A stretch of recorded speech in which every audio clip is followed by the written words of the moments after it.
kita lagi ngobrol tentang manfaat memanen dan mengolah air hujan. Emang ada, Kang Simon? Saya udah melakukannya 13 tahun sampai tahun ini. Udah 13 tahun? Iya.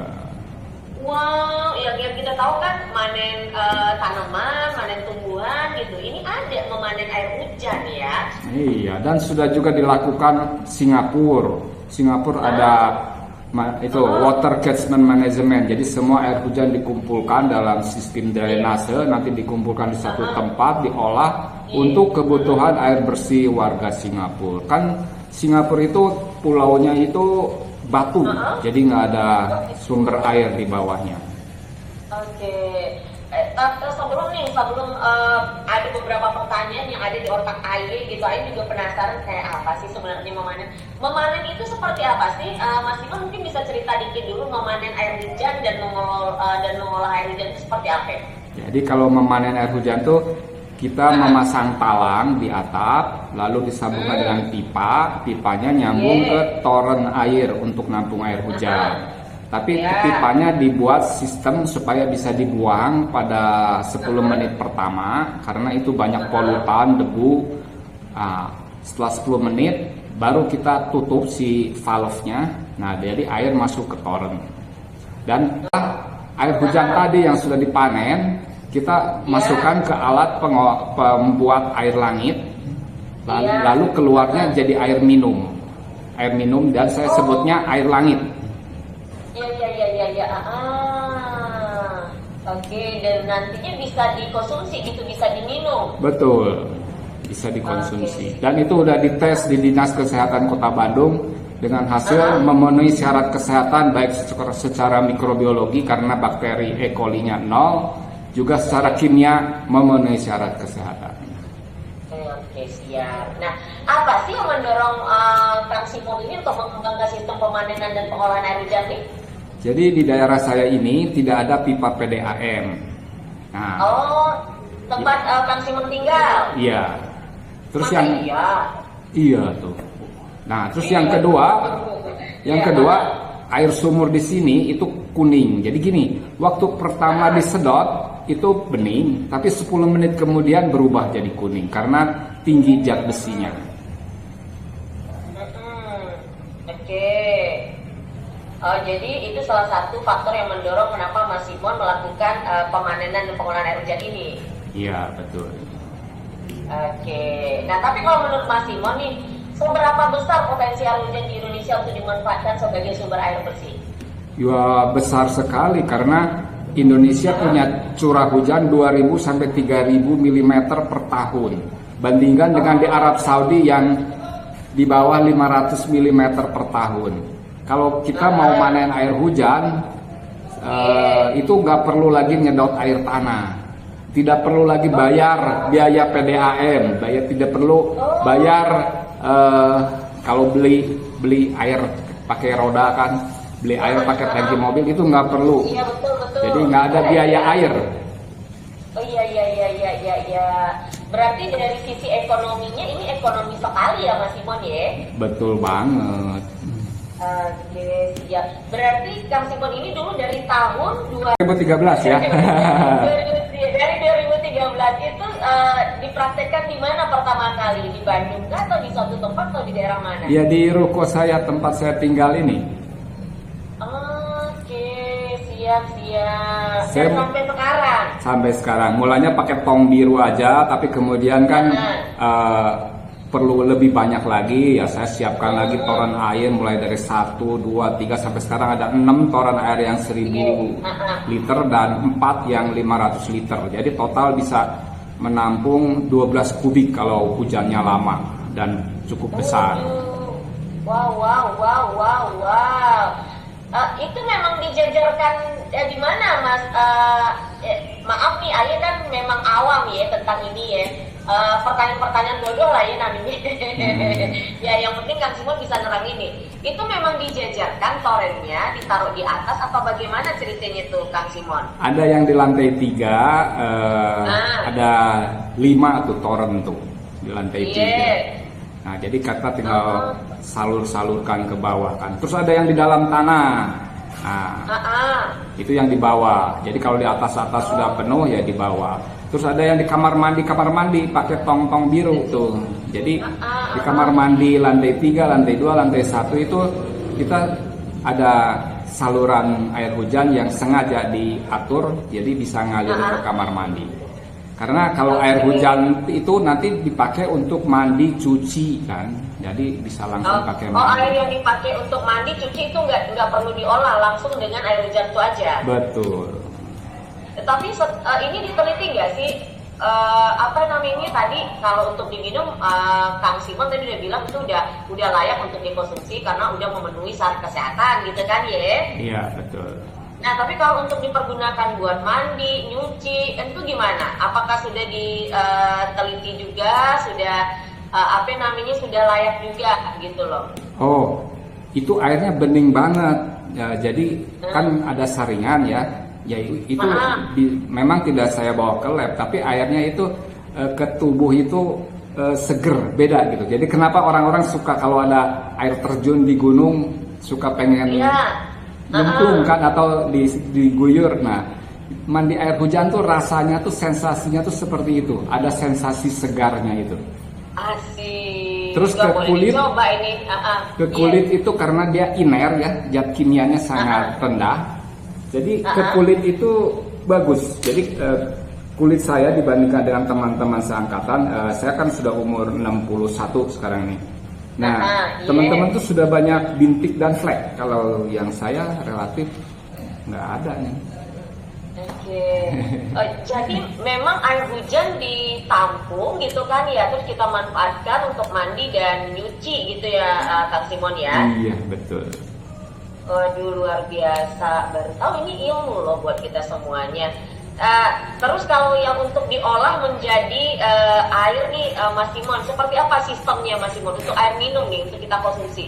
Saya ngerancang alat, jadi terdiri dari nanofilter 1 mikron, terus ada sinar ultraviolet. Jadi itu kan disaring, bakteri akan tersaring. Tapi spora bakteri dan virus kan masih bisa lolos karena lebih kecil. Nah, itu masuk ke ultraviolet. Nah, di situ di sinar ultraviolet kalau ada virus, ada spora bakteri mati di situ.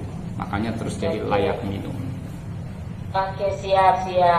Nah, dan ini stoknya Mas Simon hanya di rumah Mas Simon saja atau ini memang sebuah program yang mau Kang Simon kembangkan buat terutama Bandung dulu nih, nanti sudah kemana-mana gitu loh. Alat pengolah air hujan jadi air minum saya sudah terjual 11 unit.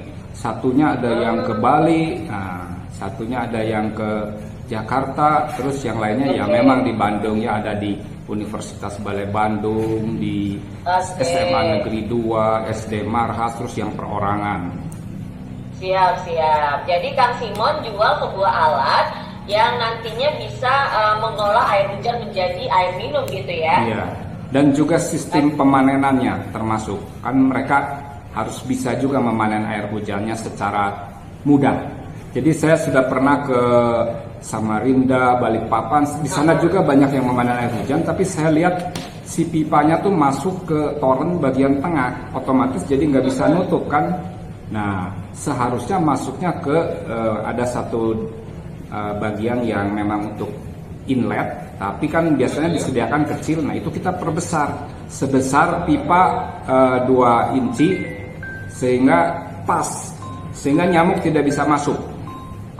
Oh gitu. Nah, jadi tutup yang tengah tetap bisa ditutup. Nah, jadi nyamuk tidak bisa masuk juga gitu. Oke, siap.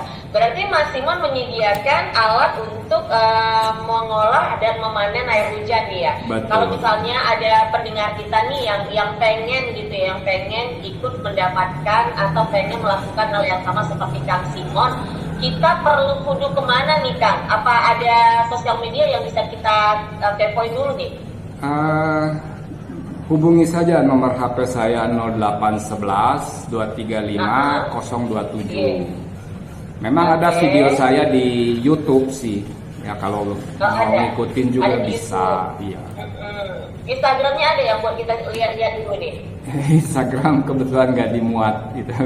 Oh, nggak main Instagram ya. Itu alatnya seperti apa sih, Kang? Nggak kebayang sama Ait tuh, Kang. Itu kan torrent, otomatis torrentnya gede ya, Kang ya? Torrent ya gede, yang ada yang 1 kubik, ada yang setengah kubik kan. Nah, Iya. terus alatnya kira-kira segede speaker box lah. Alat pengolah air hujan jadi air minumnya itu. Itu Kang Simon sendiri yang ngerancang. Iya betul. Oh, baik-baik. Nah, ini seberapa efektif sih, Kang, dari alat itu, dari metode ini yang digunakan dalam menyaring bakteri dan virus dari air hujan itu sendiri, Kang? Ya kan komponen alat itu juga bisa dijumpai di depot-depot penjual air minum. Nah, Oh gitu. itu yang saya rancang itu, saya rakit. Oh, gitu. Cuma Iya, versi iya. yang sederhananya. Kalau yang di depot-depot kan sampai 1 lemari. Nah, yang saya versi cuma segede speaker boxnya gitu. Oke, baik. Jadi kalau yang pengen dapatin alatnya bisa nanti langsung WhatsApp ke Kang Simon atau mungkin bisa konsultasi dulu, bisa tanya-tanya dulu ya, Kang ya. Iya betul. Oke. Nah, Kang, kalau untuk Jakarta mungkin ini efektif banget ya, Kang ya. Kalau menurut pandangan Kang Simon sendiri nih sebagai praktisi nih, Kang, bagaimana sih, Kang, pemanenan air hujan ini bisa nggak sih, mampu nggak sih mengurangi risiko banjir di daerah perkotaan kalau menurut Kang Simon? Betul banget kan, di Jepang dulu juga sering banjir. Lalu adalah orang yang memanen air hujan. Nah, orang itu kemudian diadopsi sama pemerintah. Nah, akhirnya jadi bisa mengurangi banjir. Juga di Korea sudah dimulai. Kalau boleh saya sebutkan 8 manfaat memanen dan mengolah air hujan nih supaya jelas Oke, semua. silakan, Kang. Ya, silakan, Pertama, Kang. Ya. itu kan lebih hemat. Tadi saya kan sudah bilang ya, itu jadi tidak perlu keluar uang tuh.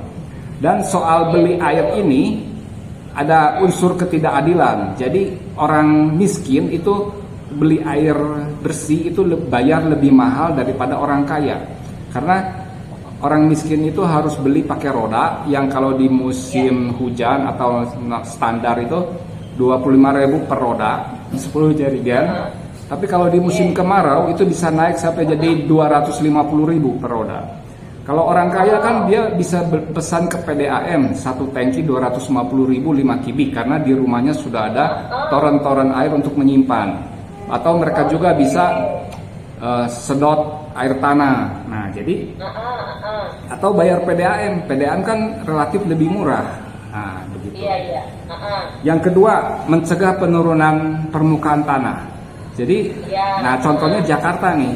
Kenapa tanahnya turun terus? Karena ya semua rumah nyedot air tanah. Walaupun air tanahnya sudah agak asin kan dan sebagian tercemar E. coli, tetap saja terus disedot. Akibatnya tanah di bawahnya tuh kopong. Memang nggak langsung turun, tapi begitu bumi bergetar, gempa skala 2 atau 3 kan itu tidak sampai menimbulkan kerusakan, tapi tanahnya tuh turun. Di beberapa daerah seperti Sukabumi sering terjadi amblas karena pabrik-pabrik kan nyedot air tanah. Di Kabupaten Bandung juga tanah amblas. Itu karena banyak yang kopong tanahnya disedot. Nah, yang ketiganya itu mengurangi banjir. Dan ini sudah dibuktikan di Jepang, di Singapura, di Korea. Terbukti bisa mengurangi banjir. Dan kalau semua rumah di Jakarta juga nampung air hujan, kan otomatis air yang dibuang ke jalan waktu hujan berkurang. Iya. Masuk akal sih. Iya, benar. Betul. Yang keempatnya siaga kebakaran. Jadi gini, Jakarta kan sering terjadi kebakaran dan sekali kebakaran, wah 50 rumah terbakar gitu kan. Nah, kenapa? Karena biasanya saat terjadi kebakaran dan seringnya di musim kemarau, air juga nggak ada. Nah, kalau kita memanen air hujan, itu berarti kita siaga kebakaran. Dan ini udah kejadian di Bandung, ada vihara yang umurnya 200 tahun. Pada malam tahun baru kan orang-orang pada masang lilin-lilin besar tuh, timbul kebakaran. Tapi bagusnya vihara itu punya kolam ikan. Nah, jadi begitu dia mulai terbakar bagian belakangnya, memang damkar juga datang kan semprot, tapi kan satu tangki itu habis dalam 5 menit kan. Nah terus Iya, si betul. selangnya nyambung ke kolam itu, semprot, mati deh dalam waktu singkat. Jadi viharanya yang 200 tahun itu selamat. Dan biasanya di Jakarta kan jalan macet. Kalau orang nunggu mobil damkar datang, itu rumah sudah habis. Iya. Nah. Itulah ya kendala terbesar sekarang kalau ada kebakaran di Jakarta yang padat penduduk, Kang Simon. Nah kalau ada persediaan air kan kita siram aja langsung, dan itu sudah kejadian di tetangga-tetangga saya ini, saya udah beberapa kali lakukan gitu.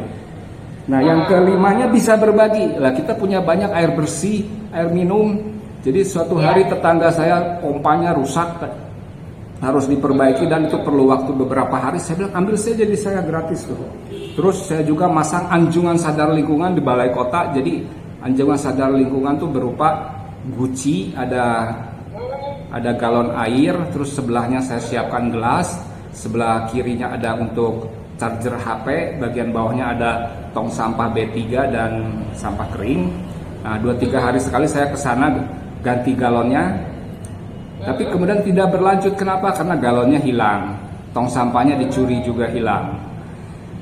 Tapi sebenarnya berbagi air ini budaya Indonesia. Kalau zaman dulu itu rumah-rumah suka menyediakan air putih, air untuk minum bagi pelancong. Tahun 1800 sekian ada tuh fotonya. Nah, di Singapura juga banyak di tempat-tempat wisata keran air yang menyediakan air minum. Nah, apa manfaat keenamnya? Mengurangi sampah. Jadi kalau kita sudah bisa mengolah air minum sendiri, kan kita nggak beli air kemasan. Juga kalau di tempat-tempat umum banyak anjungan sadar lingkungan, otomatis masyarakat tidak perlu beli air kemasan, minum aja air gratis. Yang ketujuhnya, udah dari zaman purba air hujan itu bagus untuk tanaman. Nah, tapi di Jakarta mungkin nggak ada lahan ya. Nomor 8-nya lebih sehat air hujan itu. Jadi saya udah buktikan sendiri. 13 tahun yang lalu sebelum saya panen air hujan, saya kalau ke Jakarta dari Bandung berangkat subuh pulang malam itu sampai rumah tuh capek sekali, langsung tidur saja. Nah setelah saya setahun minum air langit, saya ke Jakarta pulang ke Bandung masih bisa jemput anak, ngirim barang yang urgent, nah tidak capek. Jadi diduga karena airnya tuh kan seperti air RO. Kalau air RO tuh kan TDS-nya tuh di bawah 4. Nah, 4 sampai 8 gitu ya. Nah, air langit itu TDS-nya 10. Jadi mendekati air RO. Nah, bahkan kadang kalau waktu hujannya besar banget, itu airnya tuh TDS-nya tuh cuma 1. Mendekati Aquades. Nah, jadi dengan air yang murni itu, mungkin waktu dulu itu ginjal saya sudah mulai ada masalah, itu seperti dibilas. Dibilas dan sehat lagi. Alhamdulillah ya. Dah. Baik kalau begitu, Kang. Mudah nggak sih, Kang? Atau kalau misalnya kita pengen terapkan ini di rumahnya kita, dari sisi biaya, dari sisi penggunaannya, itu repot kagak, Kang? Itu satu paket ya, toren air dan dudukannya, sistem perpipaan dan alatnya. Itu saya kalau di Bandung saya jual 4 juta. Di Jakarta mungkin tambah ongkos aja lah. Siap. Dan itu bisa dipakai dalam waktu jangka yang lama ya, Kang ya? Bisa berpuluh-puluh tahun, iya. Bisa berpuluh-puluh tahun ya. Tapi apa nih tantangan terbesar dari Kang Simon sendiri nih untuk mengedukasi masyarakat tentang pemanfaatan pemanenan air hujan ini? Nah, ini implementasinya tuh tidak mudah nih, diperlukan oktahelik. Jadi kalau dulu Ridwan Kamil waktu masih menjabat gubernur tuh kemana-mana bicara pentahelik ya. Nah itu tuh udah nggak cukup kalau untuk penerapan seperti pemanenan air hujan dan sampah itu nggak bisa. Itu harus oktahelik. Jadi kalau pentahelik itu kan cuman akademisi atau ahli, bisnismen atau pengusaha nomor 2-nya, nomor 3-nya itu komunitas, pertama masyarakat, keempatnya pemerintah, kelimanya media. Nah itu nggak cukup, harus tambah 3 lagi, yaitu keenam tokoh masyarakat, ketujuh dukungan internasional, kedelapan filantropi. Ini bisa kita lihat Solo waktu ngebangun masjid memanfaatkan dukungan internasional kan, dan filantropi kan dari Arab. Nah, beda dengan Ridwan Kamil yang bangun masjid habis 3,4 triliun sampai ngutang sampai sekarang juga. Nah, jadi kelihatan kalau yang bisa menerapkan oktahelik itu kotanya akan maju pesat. Nah, Solo ini sekarang lebih bagus dari Bandung katanya, kata orang yang sudah pernah ke sana. Ya, oke. Oke dah kalau begitu. Tapi kalau menurut Kang Simon harus ada nggak sih regulasi dari pemerintah untuk mendukung dan menghambat pemanfaatan air hujan ini? Betul banget. Jadi sebenarnya regulasi itu sudah ada. Kalau kita mengajukan IMB kan di situ harus ada peresapan air hujan. Tapi pada prakteknya tidak dilaksanakan. Seharusnya bukan hanya peresapan air hujan. Ya peresapan oke, sudah ada. Tapi ditambah lagi harus ada pemanenan air hujan, gitu ditambah satu lagi. Oke, dah siap kalau begitu. Jadi mesti harus ada regulasinya juga ya Kang ya. Iya. Dan para ini pelanggar aturan ya, seperti tambang, terus bangunan-bangunan yang di puncak yang sudah jadi itu. Nah, itu mereka tidak perlu dihancurkan, tapi cukup kompensasi dengan membangun sistem pemanenan air hujan misalnya di 100 rumah, 1000 rumah gitu. Karena kan memang tujuannya di puncak itu untuk resapan air hujan. Jadi sama saja ini juga memanen air hujan. Nah, di sini jadi kita melibatkan pengusaha. Ya kan oktahelik itu ada pengusahanya di situ. Nah, jadi mereka dilibatkan. Dan tambang itu kan merusak alam. Saya pernah ke Padang Pariaman dengan Kementerian Lingkungan Hidup. Di sana ada bekas tambang pasir kan, jadi seperti tanah yang ke bawah gitu kosong. Dibikin bangunan lah untuk edukasi, terus ada sistem pemanenan air hujan. Nah, saya yang memasang sistem pemanenan air hujannya dan mengolahnya jadi air minum gitu. Nah, jadi tambang itu oke, dia merusak alam, kompensasinya yaitu harus memasang sistem pemanenan air hujan di sekian rumah gitu ya. Kita pilihlah rumah-rumah orang yang tidak mampu dulu lah, atau yang tidak ada sambungan PDAM misalnya gitu. Terus kesulitan air tanah. Memang sekarang Dinas SDM Jawa Barat juga selalu sosialisasi kurangi pemakaian air tanah. Saya sudah 4 kali jadi narasumber. Bukan hanya Jabar kan, semuanya gitu loh Kang. Ini juga menyangkut dengan kontur tanah yang lama-kelamaan makin turun yang Kang Simon obrolin tadi kan ya. Iya betul. Saya sudah 4 kali jadi narasumber di acara ESDM Jabar, di mana itu acara untuk yaitu konservasi air tanah. Jadi yang diundang perusahaan-perusahaan besar ya, mereka tuh kan nyedot air tanah besar-besaran, dihimbau untuk dikurangi. Tapi solusinya apa? Nah, solusinya tuh yaitu manen air hujan. Nah, ini praktisinya. Jadi saya di situ bicara. Oke, siap. Luar biasa, banyak sekali manfaatnya ya Kang ya. Dari proyek yang Kang Simon bikin ini yaitu memanen dan mengolah air hujan. Nah Kang, terakhir nih Kang, tambah terasa udah 11.48 menit nih Kang. Nah apa nih Kang yang menjadi harapannya Kang Simon ke depannya dalam pemanenan dan pengolahan air hujan ini Kang? Saya berharap ya, itu Kementerian Komunikasi dan Digital itu rajin menginformasikan tentang pentingnya memanen air hujan ini. Sebab masyarakat masih perlu edukasi ini. Padahal kalau kita lihat Al-Quran, itu di surat An-Nahl 10 ada tuh ayat tentang memanen air hujan, memanfaatkan air hujan. Jadi ini tinggal diimplementasikan saja. Karena di sini ada lebih sehat tadi seperti saya bilang, terus ya dibanding air tanah yang sudah tercemar ya. Oh ya, waktu saya mengajukan ini tes ke laboratorium juga, orang dinas kesehatan kaget, mereka wah ini airnya bagus sekali katanya, lebih bagus daripada air mineral yang dikemas tuh, karena Iya betul. ini kan kalau air mineral kemasan tuh TDS-nya tuh 100 sampai 300. Betul. Nah, kalau ini air langit cuma 10.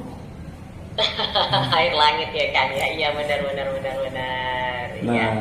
Oke. lalu sekolah-sekolah universitas kan di Bandung sudah memasang ya. Nah, Iya. saya harap lembaga pendidikan ini jadi pelopor lah.